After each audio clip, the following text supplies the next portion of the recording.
I have done something very godly in a build that I've been playing on that I may make a video on today or tonight on the Dogma channel. That being my Wayfarer build, because I got the Warfare, the Magic Archer and the Mystic Spear Hand. I maxed both of these out.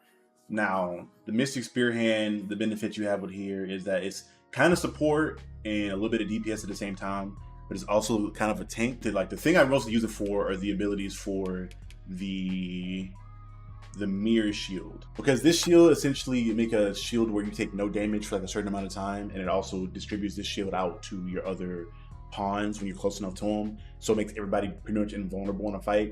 I took on 2 Drakes and a Griffin with this and could not be touched. If you time the shield leveling, the shield casting right, you can't be touched. Also, the Dragon's Form. So this again is essentially a dash, and when you're traveling for exploration, it's pretty much a super jump as well. So you can get across little ravines by popping this thing and getting around. The last benefit for the Mystic Spear Hand that I enjoy so much is more ability to cover ground really fast, being the, I don't know which one it is. Let me see if I can find it in here. Not the Scattering Bolt. The Quick Foot. So essentially you use your R1 to build up a quick, pretty much like a paralyzation blast, I guess, for lack of a better term. You hold it down until it's maxed out. When you cast it and you hit an enemy at a distance with it, you immediately press X after that on PlayStation, and it will like teleport you to that person. So you can get around a battlefield pretty quick. And utilizing the dual spear that they give you, the Mystic Spear Hand, is pretty dope on top. And then with the Magical Archer, obviously you want to have some range built in for when you have an enemy that's, usually what I noticed too with certain builds, like my health is low, you have to play really conservative, and against certain bosses or certain groups of enemies, it's damn near impossible because they chase you down or they can fucking snipe you from a distance. So when your level's a little bit lower, my key thing is to throw that shield up real quick and then use the Warfare build to switch back over to my Magical Archer and utilize the Magical Archer bow, and then one of the attacks that come with that being the Avalanche, where essentially it's auto locks into whatever enemy you're fighting on, and it does a lot of fucking damage. I use it to take down dragons, ogres, chimeras, pretty much any big boss in the game I've killed outside of like the Sphinx or the Medusa. I haven't fought them yet. But the last benefit of the Warfare build, which I recommend if you're at a higher level to go ahead and get that, is the fact that as you're leveling this up, every other one of the vocations gets leveled up as time goes on. It's like half the speed as you would have just maining it, but once you get the ones you really need that you're playing with your build, if you ever want to go like play with any of the other ones just fucking around, they'll be pretty much leveled up. And to get into some of the gear, for this, I have found some pretty dope shit.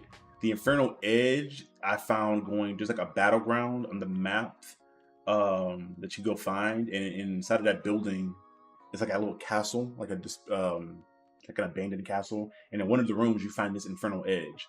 And the thing that's special about this, outside of it just being strong as shit and being one of the Mystic Archer weapons, is that it has elemental damage. Any weapon in this game you can find that this elemental damage is going to be a benefit to you, for the factor of you can attack in rapid succession, then you're just going to be putting that debuff effect onto the enemies. And if it's an enemy that has a weakness to that specific element, it's even faster. Outside of that, Dragon's Breath is another thing. This is a bow I buy. You can buy this bow. It's strong as hell, but you can buy this, so don't trip on it too much. I picked this up at the Elden Village. They have like the Elden Forest or some shit like that. There's like a little area they have in the northwest part of the map, I believe, where you can go buy this bow and buy a bunch of other like Elven Archer gear from.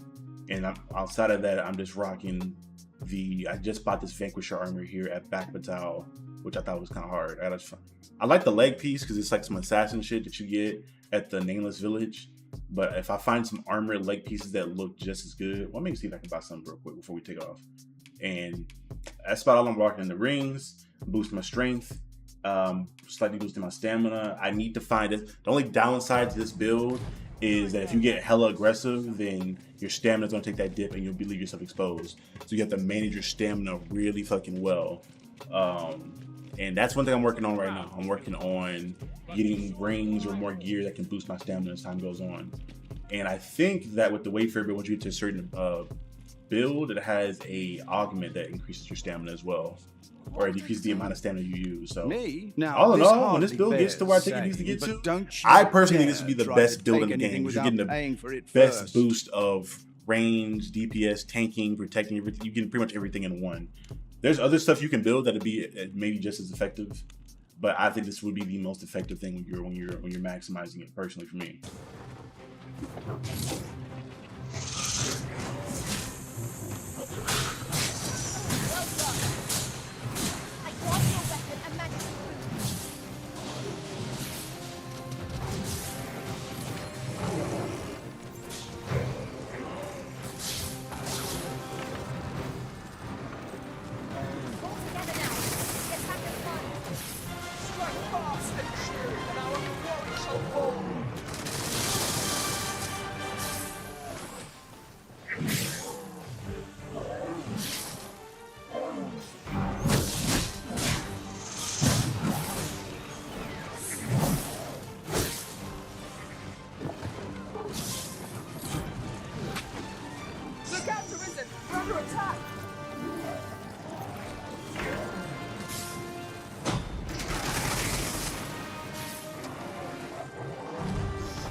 You're now watching the Captain.